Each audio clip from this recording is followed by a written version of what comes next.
Hi, this is Emma again, and welcome to Esoteric Detective. There are many serial killers out there, roaming the world. But there has rarely ever been an entire family of serial killers. Stay tuned as Esoteric Detective brings you America's first family of serial killers.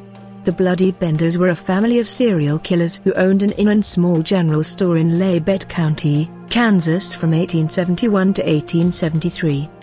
The family consisted of John Bender, his wife Elvira Bender, son John, Jr., and daughter Kate. The Benders' home was found abandoned after locals started to ask questions about the disappearances of several local residents.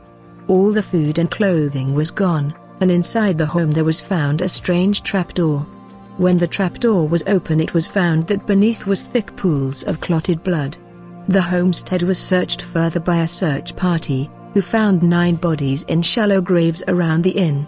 All but one of the bodies had had their heads bashed with a hammer and their throats cut, and it was reported in newspapers that all had been indecently mutilated. The body of a young girl was found with no injuries sufficient to cause death, and it was speculated that she had been buried alive. A Kansas newspaper reported that the crowd was so incensed after finding the bodies, that a friend of the Benders named Brookman, who was among the onlookers, was hung until unconscious, revived and interrogated as to what he knew, then hanged again. After the third hanging, they released him and he staggered home. A Roman Catholic prayer book was found in the house with notes inside written in German, which were later translated. The texts read, "Big Slaughter Day, Jan 8th and Hell Departed." Investigators later pieced together what happened. Guests that stayed at the inn were urged to sit in the place of honor, which was against the separating curtain. While eating their hot meals, the guest of honor was then hit in the head with the hammer from behind the curtain. Their throat slit and their body dropped through the trapdoor to the cellar. Although some of their victims had been quite wealthy, others had been carrying very little of value on them, and it was surmised that the Benders had killed them simply for the sheer thrill. More than a dozen bullet holes were found in the roof and sides of the cabin, and the media speculated that some of the victims had attempted to fight back after being hit with the hammer.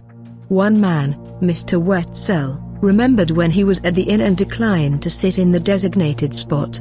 His decision caused Mrs. Bender to become angry and abusive toward him, and when he saw the male Benders emerge from behind the curtain, he and his companion decided to leave.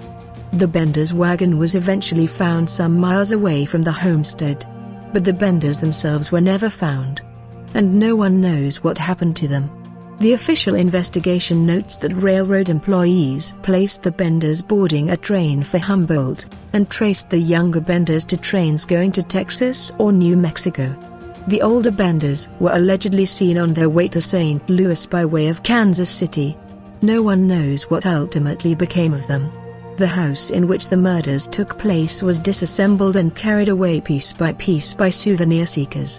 Today, nothing remains to even indicate the exact location where the Bender house stood, although the property is said to be haunted by the victims. What do you think ever happened to the Bender family? Do you think they started to murder again? Stay tuned and subscribe to Esoteric Detective to keep up to date with the strange and unusual. And please give a thumbs up if you liked the video. Until next time, goodbye my friends.